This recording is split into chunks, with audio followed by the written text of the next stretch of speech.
The victim's name is 14-year-old Sierra Jackson, C-I-A-R-A.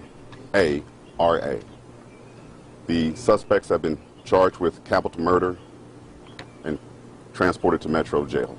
And did the suspects know this victim, or do they have any kind of relationship? No. This 23rd homicide of the year is heartbreaking to me personally.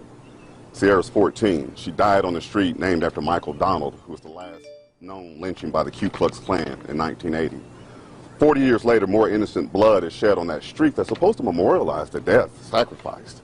And a black girl is gunned down on that street by a black man. It's disgusting. I've said it.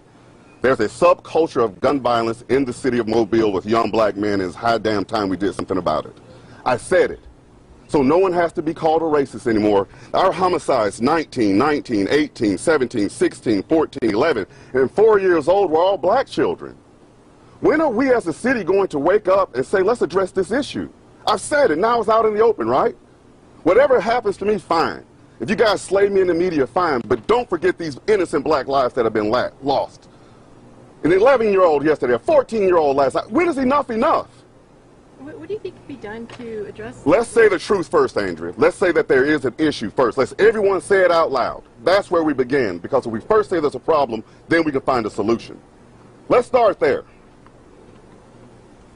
In this latest homicide, were the weapons recovered? Let's not get into the...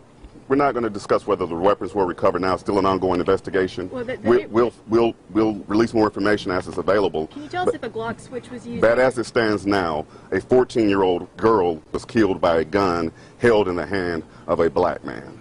Whether it's a Glock switch, a shotgun, or any other weapon, the loss of the tragic life is my point at this time. Other information will come out as the investigation reveals, but I want you to focus on this young black girl that was shot down last night. Let that be what you talk about. Let that be along with the 11-year-old that was killed the other night. Can you tell us anything about her? I mean, does she live in that neighborhood? Was she visiting there? Well, as more information comes available, I'm sure we'll reach out to you guys, and maybe even her family might be. But as it stands now, I don't want any of this lost. What weapon was used, or if she knows anybody, I don't want her memory just to be that. I don't want her to be another number. I want this one to galvanize this city and make a stand against the violence that's being perpetuated in this city. It's the second young person killed in 2 days. Are these crimes connected at all, do you know? No, Andrea, we don't believe they're connected. The connection is that these guns were held in the hands of young black men. We need to figure out, young black men, why are you always grabbing weapons to solve these problems? Not all, but the incidents I just named are. Why? There must be a better solution than killing somebody. There has to be a better solution. Were both of these individuals armed and firing that are in custody now? They're both charged with capital murder and shooting into an occupied vehicle. So, they wouldn't have those charges if we couldn't prove that they were shooting a gun. And what were they aiming at? I mean, were they? Well, were they targeting I would say they were aiming at Sierra, wouldn't you? Yeah, well, I don't know whether they were aiming at her or trying to hit somebody else. I mean, were they targeting her individually, personally? Or was she caught in the crossfire like the 11-year-old? Do we know anything about? We'll release more information about that as it comes available. Obviously, you're extremely affected by this one, and for good reason. This is the second child in 2 days.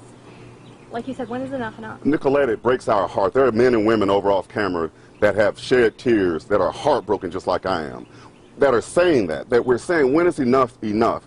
And all these poor innocent lives that I just named are being lost in the shuffle. They're being lost by all these other questions that everyone's asking, where the most important question is how do we get these young black men to stop killing black women and children and each other? That's the most important question that no one's asked. Well, Sergeant John Carlos Young just did. It's out in the open. Follow up on it. Start doing news stories on that. Ask South Alabama to do a study on our homicide suspects. Ask the University of Mobile to do a 10-year study on homicides and who's committing them. Ask Spring Hill College to go do background checks and who had single fathers and what were their education levels. Let's figure out a solution to it instead of constantly talking about how they died and do they know each other and the Glock switch. No, you won't ever get this from me again. But this time it hurts. And it's high damn time somebody says something about it. And no other suspects at this time? We'll release information as it comes available. That's all for right now. Thanks.